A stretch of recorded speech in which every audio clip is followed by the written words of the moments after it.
Welcome to the Remote Works Podcast, discussing the culture, experience, and community surrounding remote work. I'm Ari Winokur.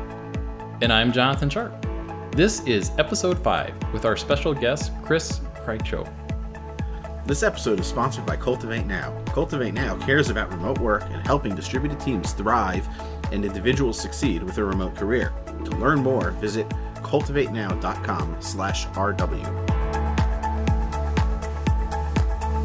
Well, Ari, we are back for another episode. Yes, we are. And I think you just had a release week in your job, didn't you? I did. And release weeks are crazy sometimes. But this one was actually better. We started a release on a Monday instead of a Friday. So I actually had a weekend. Oh, that's always nice. So how's your job treating you these days? Keeping busy between my office job and my remote work from home stuff. Keeps plenty of busy hours. So this episode, we have Chris who is with us today. And Chris, welcome to the show. Thanks. Why don't you give us a few sentences about where you're from, the work you do, and what your interests are? Oh, you asked me what my interests are. That's going to be hard to keep it to just a few sentences. I'll go in your preferred order and try to keep it brief, though. I grew up in Colorado Springs, Colorado. I did my undergraduate work at the University of Oklahoma, and for the last 5 years, my wife and I have lived just outside of Raleigh, North Carolina. I'm getting a Master of Divinity degree from Southeastern Baptist Seminary, and I have worked as a software engineer since I graduated college. I got a degree in physics and then switched over to writing software, and I've been working for a company called Olo for the last year. We do online ordering, thus Olo, for restaurants. So if you order from lots of different restaurants, Chili's and Applebee's and Wingstop and all sorts of places, it runs through our front ends and our back ends. And I, on top of that, am interested in far too many things to list here, but I'll briefly say that those include things like podcasting. I have a couple podcasts of my own, and nerdy things like reading The Lord of the Rings more times than I'm going to admit on air, and general theology and writing. And the big thing I do that isn't on a computer is running. I run a half marathon every year. This year I'm turning 30, so I'm going to try to run a full marathon. And I am going to try to do a sprint-length triathlon in the summer as well, just for fun, because I like doing things like that to myself. My goodness, I was gonna say I'm not a runner. I love being outdoors, and especially in the winter and the summer, year round here in Wisconsin. But running is not at the top list of things that I do. It wasn't for me. I got mono, and I had to figure out some way to get back in shape for playing Ultimate, and so I started running. And, well, these days I mostly don't play Ultimate, but I just kept running, so. That stuck around. Yeah. Okay. That's great. Sounds like you have a lot on your plate there. A lot of different things you do. A lot of people get into remote work for various reasons. It works good for being able to move about location to location, for family, things like that. What's your why? Why do you work remote?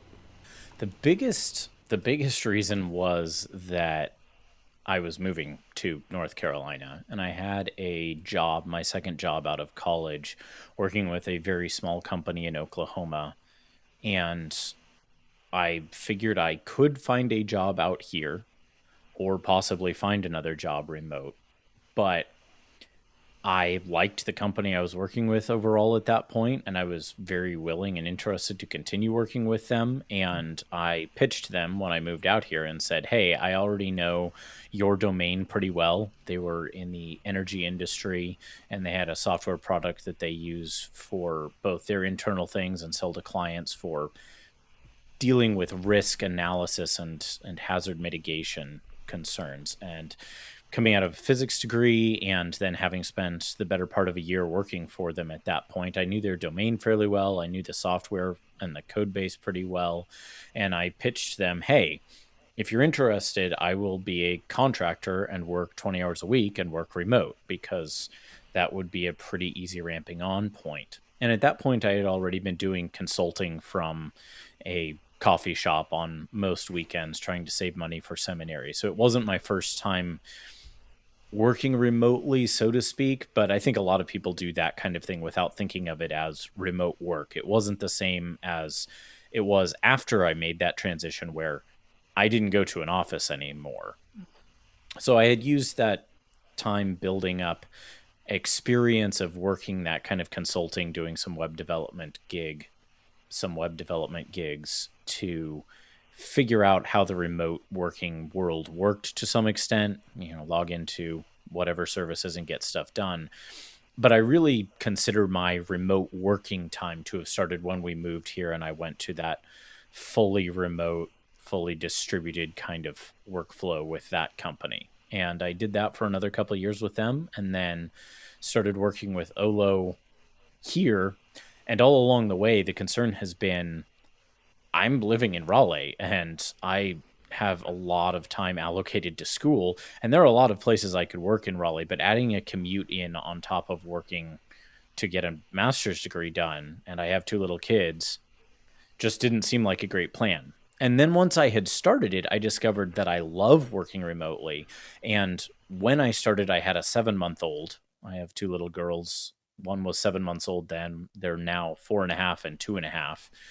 Our second little girl was born since we moved here. And so what started as simply a matter of convenience of being able to keep the same job and not have to try to do onboarding and not try to find someplace that would let me do 20 hours a week when the company I was at was willing to take me as a 20-hour-a-week consultant, that has changed over time into a pretty deep commitment to being at home so that I can be around my family, to be able to help my wife, to be able to be a support for my girls as they grow, and to help discipline when they need it, which, 4.5 and 2.5, there's some times when mom could use some backup with the discipline. And just being there for things like their first steps and when they started talking and all of that has been extraordinary, and I wouldn't trade it. And I don't really ever want to give it up. I also found that by comparison, I hate offices. So kind of a combination of all of those things. I get more work done at home and I get to be around my family. So whoever I'm working for gets a better deal out of it. I don't have a commute, and I hate commutes even more than I hate offices. It's just a win in every possible category for everybody, including whoever's hiring me at any given time. So going back, when did you graduate school? What year was that? I graduated in 2009, and I started doing remote work type things at the beginning of 2011 when I first started doing that consulting type work on the side. And then I went fully remote in 2013. So when you were in school and doing your undergrad, did you have this idea that, hey, someday I'm going to work remote, or is it just kind of something that happened? Was this a strategy? No. When I was in an undergrad program, I honestly didn't even know what I was going to be doing for a job when I graduated. I seriously considered getting a PhD in physics. I had also pursued some education in music composition, and I thought about pursuing that as a career. I ended up moving towards software mostly my senior year of college because I was using software for my physics projects and found that I enjoyed it, and decided I didn't want a PhD in physics and thought I can go get a job in software. And my first 3 years, other than that consulting on the side, I was driving to and working in an office building. And that particular office building is probably a big part of why I ended up hating offices, because it was a Department of Defense contract, and the building I was in had a lot of classified material in it. There was literally one window in the building, and that was for some very specific equipment testing, and was in a room that I didn't have clearance to go into. So I sat in a gray box with no windows for 3 years, and I hated it. So it was more a strategy that developed of self-preservation in response, I think, of I must have sunlight, and Well, I can you guys relate to can that see for on the sure. video here. I have a Definitely. window, and it's good. I contracted for 9 months in the basement of a building, and I think Oh, my response was the same. I was in Omaha, Nebraska at the time, and I would get there about 8:15 in the morning, and you go in and it's still dark out, and I'd come out about 5 o'clock or shortly thereafter, it would still be dark, and I had no idea if the sun had been out at all. So it kind of sucks your soul a little bit. yeah, it Yeah. really does. I mean, I've been the same way. I've worked as a sysadmin. I've worked in a knock, which is completely no windows, Yeah. in the middle of a building somewhere, no windows. And my current job is also a security nature. It requires it to be not accessible directly from the outside. So, luckily, I have other people around, but still not But does accessible does that directly. knock that you work that knock that you worked in, does it look like on the TV shows with like the huge screens and the flashing lights and the servers behind you? Part of it did. Excellent. Well, that's at That's least some awesome. bonus.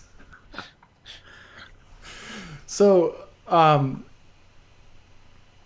it, it sounds to me like this progression into remote work kind of followed a series of different types of engagement. So Hmm. you were kind of doing some freelance, self-employed side work, and then some contracting for 20 hours a week, and then now kind of into a full-time arrangement.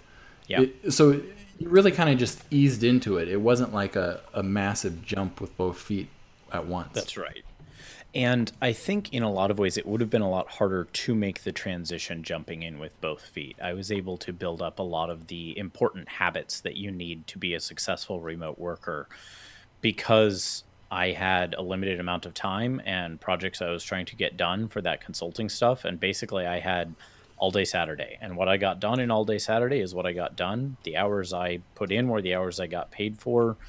And the guy I was consulting for was great, but he wasn't going to keep paying me if I wasn't giving him good value. And so I had that for a couple of years there and was able to start building up sort of the mental calluses or stamina or however you want to think about or describe that, so that when I did make the transition to working fully remotely, whether in that consulting role or now in as a full-time employee role, I already had all the habits and the mental furniture, so to speak, that I needed to be able to do it successfully.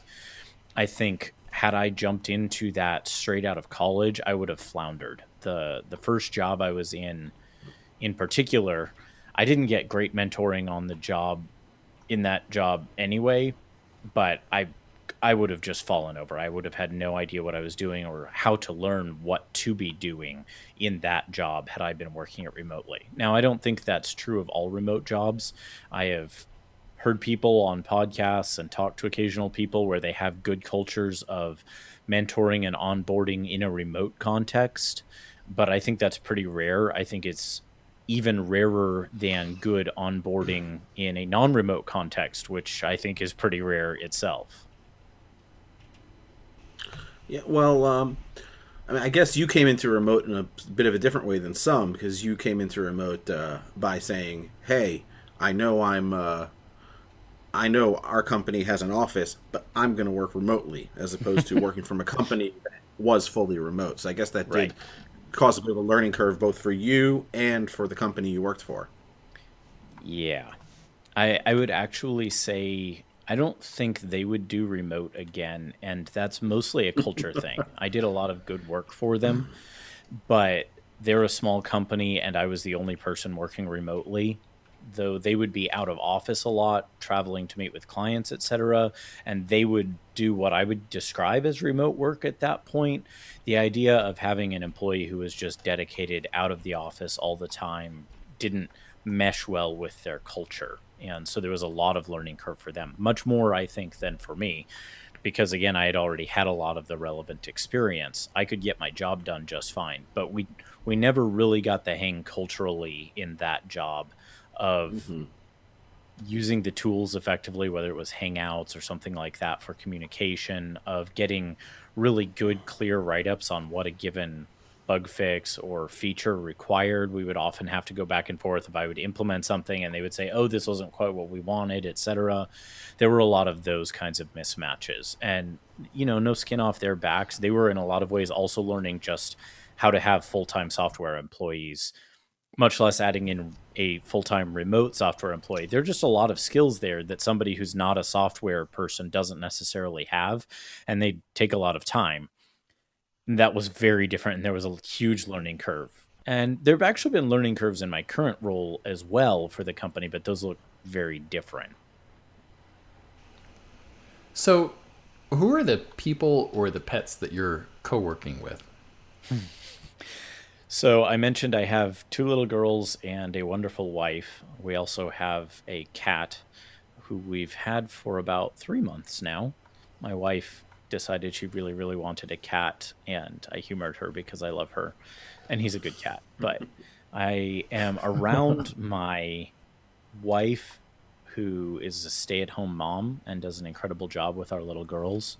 She's also an artist and a writer, and so she does those things during nap times and whatnot. But she's around most of the day. She'll be out a little bit, and she'll take our girls with her for things like going grocery shopping or taking a trip to the YMCA to get her workout in 3 times a week, etc. But for the most part, they're around all day, every day. And so I do have to figure out ways to avoid those interruptions. Gladly, the cat has been trained not to get on my desk, lest he be unceremoniously dumped right back off the desk. And a couple times of dumping him forcefully off the desk, and he stopped doing that. But I do have the cat around. Usually he's sleeping on the bed behind me here in our bedroom, which passes for my office. Apparently, I've heard cats seem to think they know how to write code. They love keyboards. It took a couple weeks of frequent unceremonious dumping off of the desk before he got the memo. So I've got 3 dogs, so thankfully they have not jumped onto the keyboard yet. I'm really a dog person overall. I'd much prefer to have a golden retriever than a cat, but my wife wanted a cat, so cat it was. I can give an amen to that. Well, I can tell you, a dog jumping on your desk like a golden retriever, like yours, Jonathan. That would I don't not know, go well. Might break the desk. It would. Not to mention the shedding and the dog hair that would be everywhere. That there is that. So, Chris, given your situation with having your wife around the house, having your kids around the house, and the cat, how have you set up your work office environment? It seems you're in your bedroom there. You've mentioned how have you worked that work environment as some kind of office space inside of your home? I had a desk for a long time, which was awful, but it fit this little cranny in the corner of our bedroom. And I'll come back to the desk issue in a moment, because about a year ago I upgraded and it has been the best thing ever. But there's sort of two kinds of dynamics I think about in terms of a home office space. And one of them is the equipment of it, computer and desk and everything that goes with that, the fancy microphone I record my podcasts on. And the other side of it is just the space being someplace I can get work done without constant interruptions. And there are some interruptions because I have small children, and if one of them is screaming because she ran into something, I'm going to go help. But for the most part, we've tried to establish that when daddy is working, if he closes the door, you don't go in and bother him. You can run in and give him a hug, but not all the time. If you're about to go down for your nap, or you're about to go to the Y, or you just got up from your nap, you can go say hi to daddy and give him a hug and whatnot.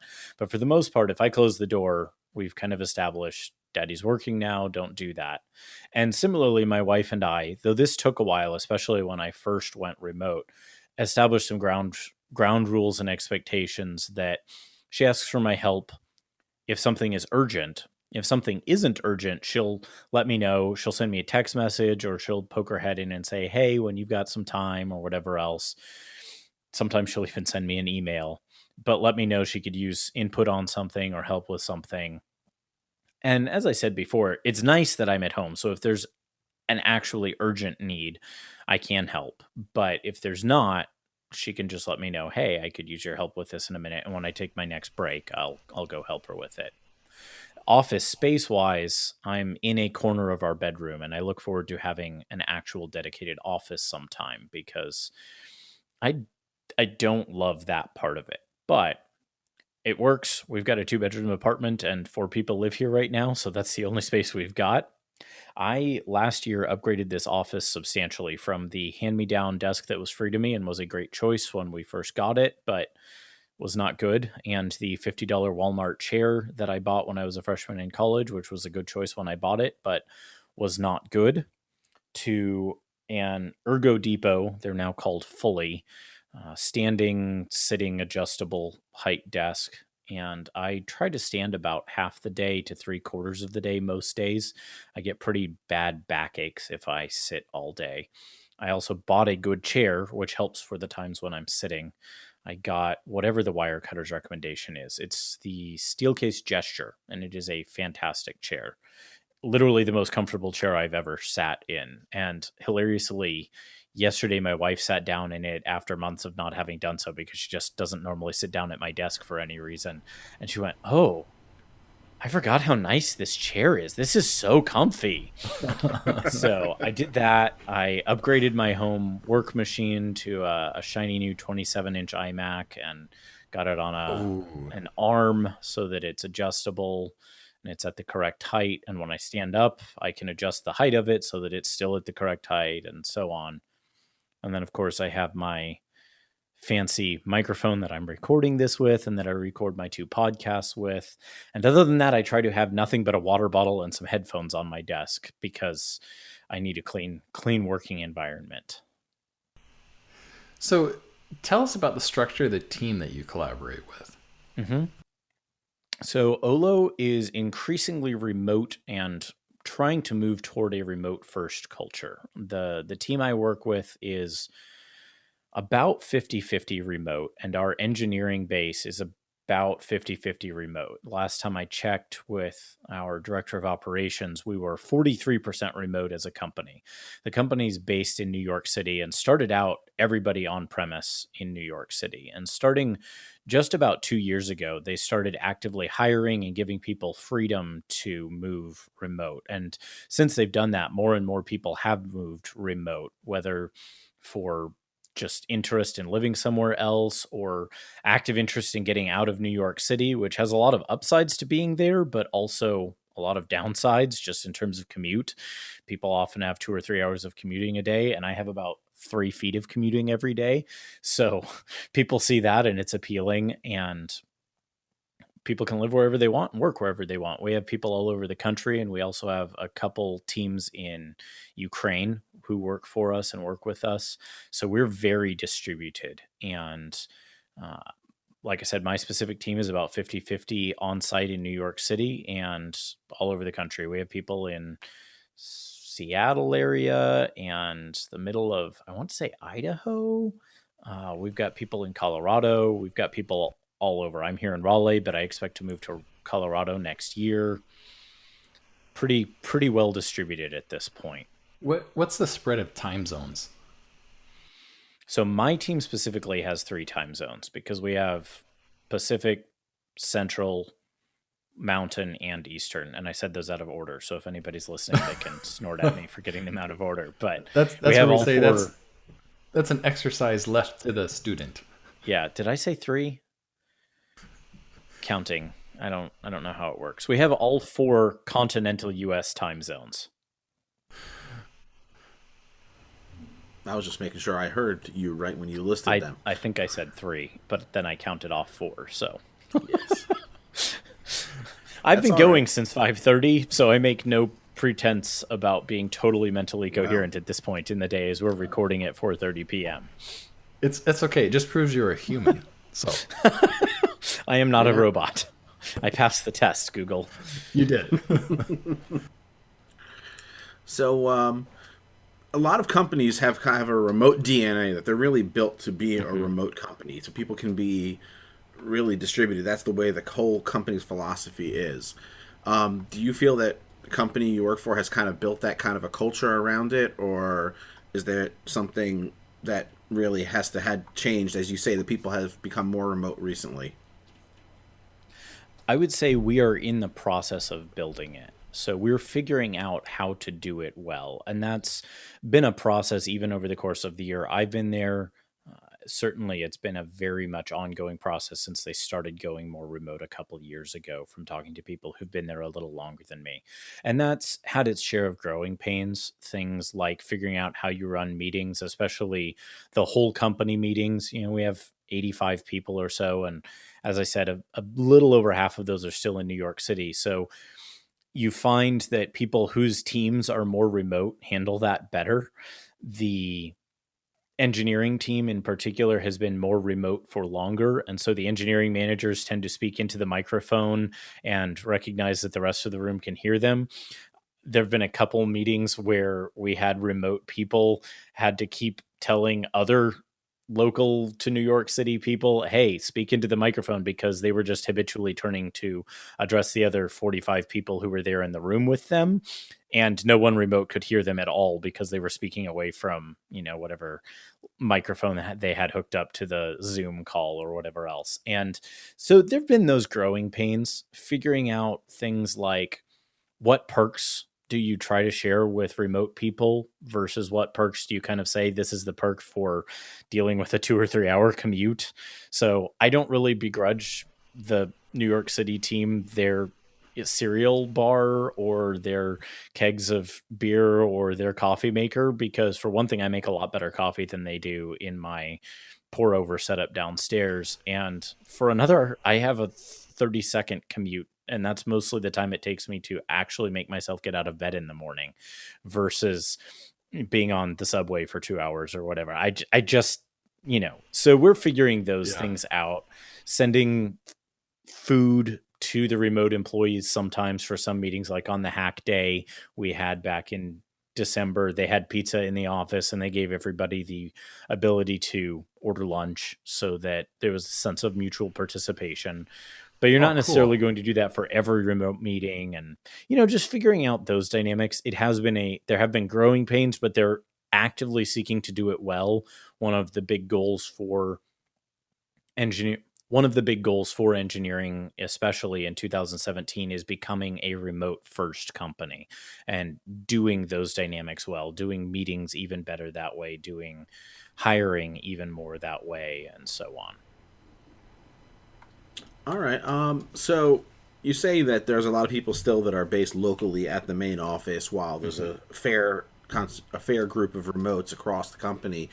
Is this really something that you find across the whole company in every department? You have people that are working remote, or is it really more concentrated in certain specific parts of the company?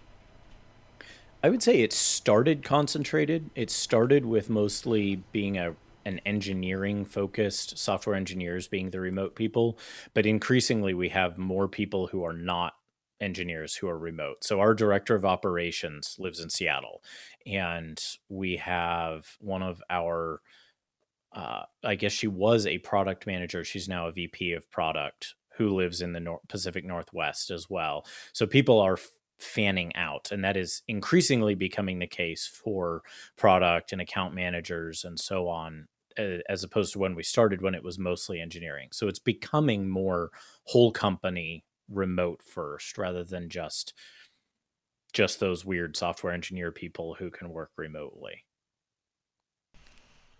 So, one of the things that is a hot topic about remote work is staying engaged and kind of performance feedback, and Mhm. that you have to be very explicit with it.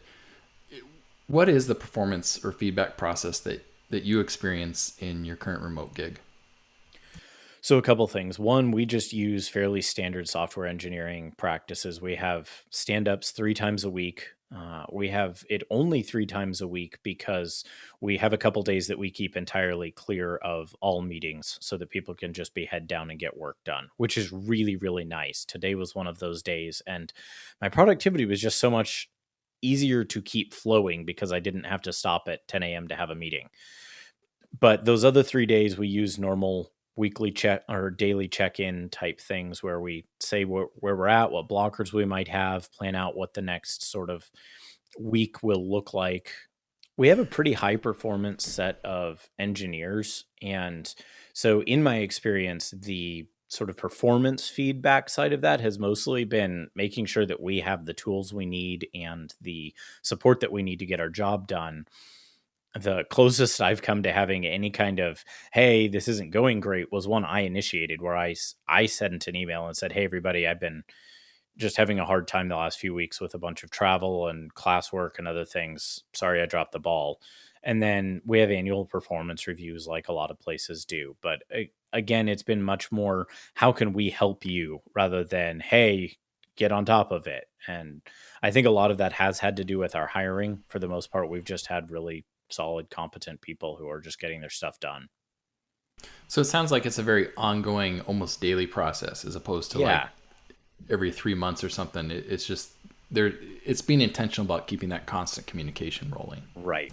And that's very much a goal for a lot of modern software teams. It's not sit down and plan out 6 months or 3 months worth of work. It's just day in, day out. Hey, what's going well? What's not? What can we do better? Let's try to improve. And the other thing I will say for our company culture, which isn't specific to being remote, but has been enormously helpful regardless, is there's no blame shifting or finger pointing. When something goes wrong, we all very much just say, hey, okay, that happened. Let's fix it. Let's learn from it.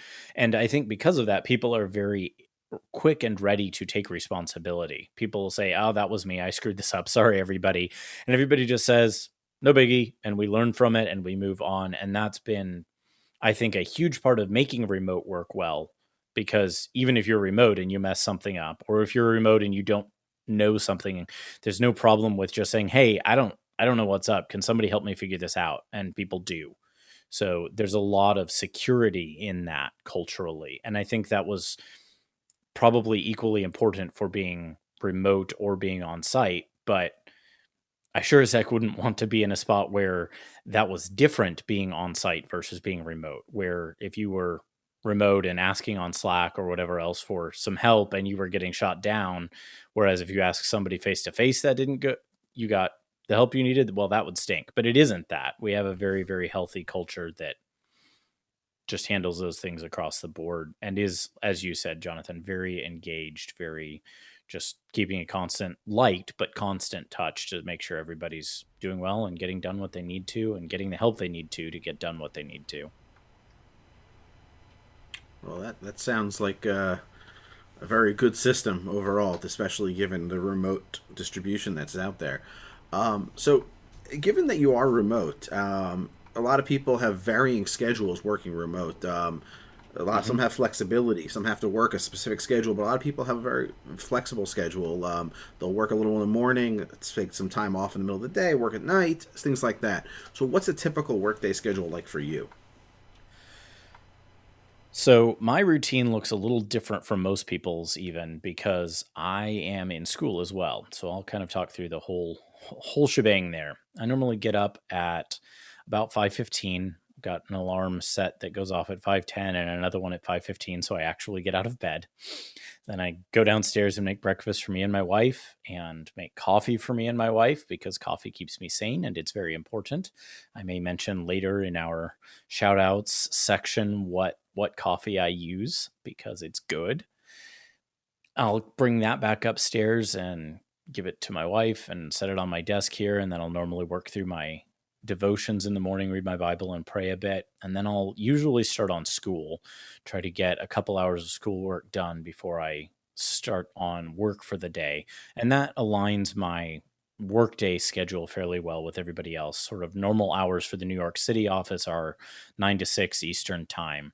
So if I do sort of 6:30 to 8:30 on school, and then I'm working by 9 or so with my job, and then I'll work 9 to 5 ish, usually 9 to 6, somewhere in there, and I'll stop sometime during the day and take a run. As I mentioned at the beginning, I run 6 days a week usually, unless I'm doing triathlon training, in which case I'll run 2 days a week and cycle 2 days a week and get over to the Y for swim 2 days a week. But basically, I'll work that kind of 9 to 5, 9 to 6, get in my hours there, take a break for an hour somewhere in there for a run. I'll pause for a bit of lunch along the way, get a snack, get more coffee because in the afternoons that's a thing. And then wrap up, like I said, 5 to 6 p.m. most days. So So, what are some productivity systems or strategies that you use to while you're working?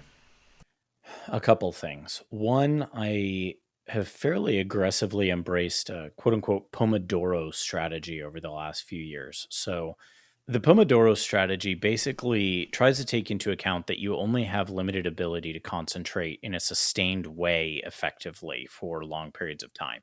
So, generally, you'll get somewhere between 20 to 40 minutes at most of good sustained concentration. And if you're trying to concentrate for longer than that, your actual productivity and focus are going to drop off.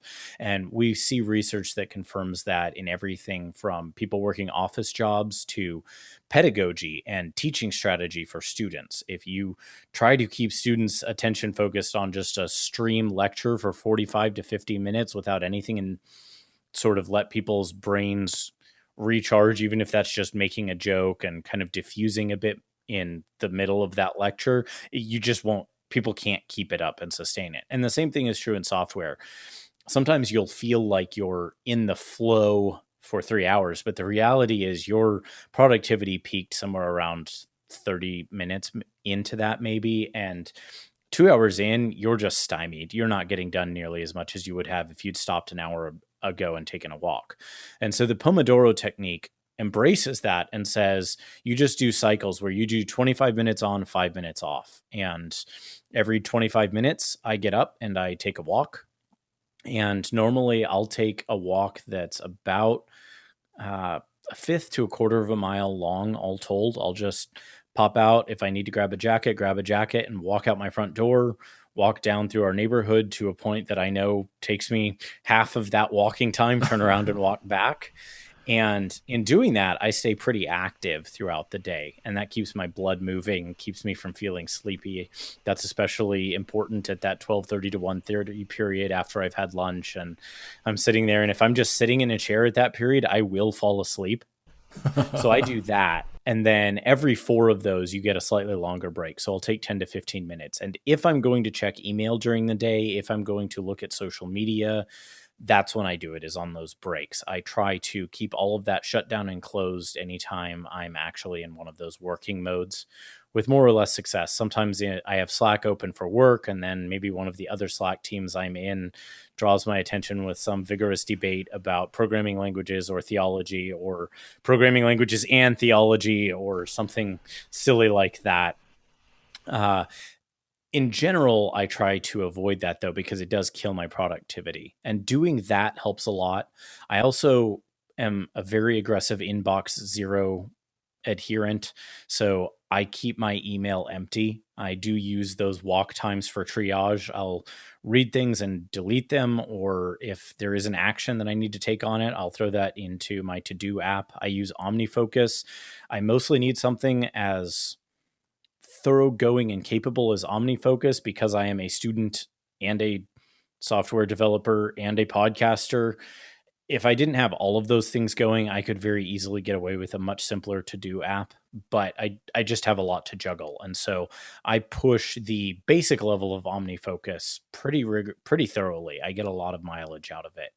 And I'll put due dates in there for anything that has a due date. If it doesn't have a meaningful due date, I'll often just tag it with a defer this till a date when I think it's meaningful.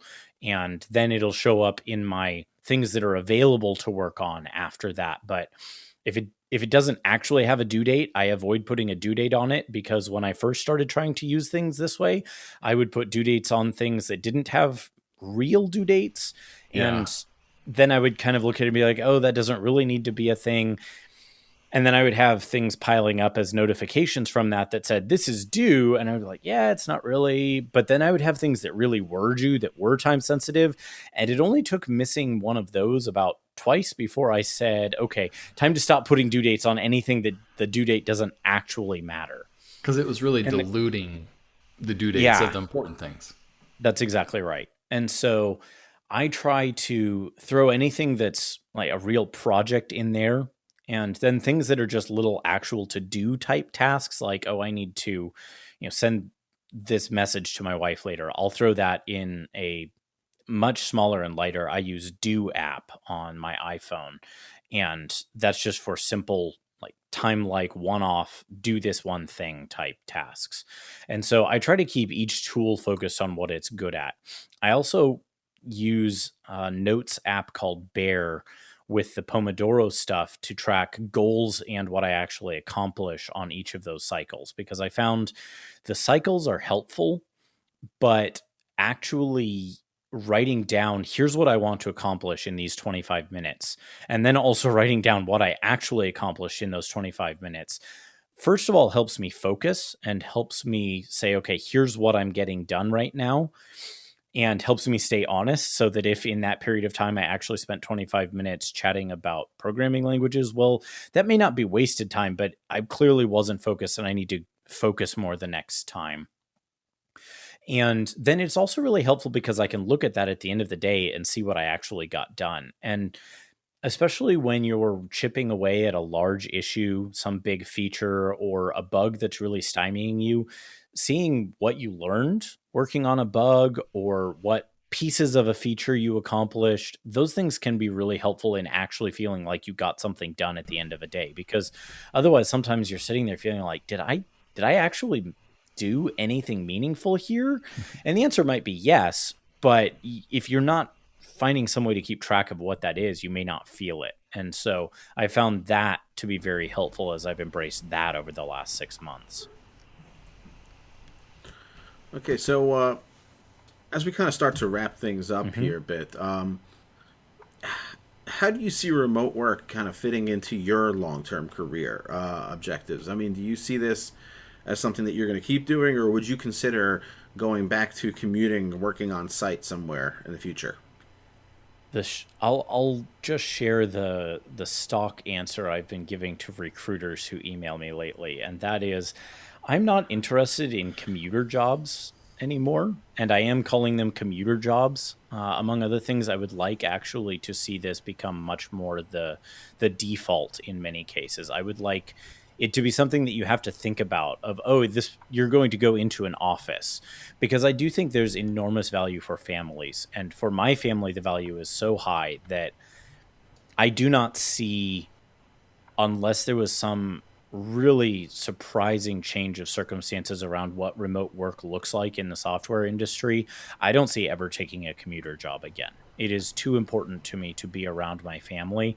And again, as I said Okay. at the very outset, I do better work at home and I get more done at home. And I just don't want to give up the 2 hours of commute time either. I have too many other things that I care about too much to spend that time sitting in a car in traffic.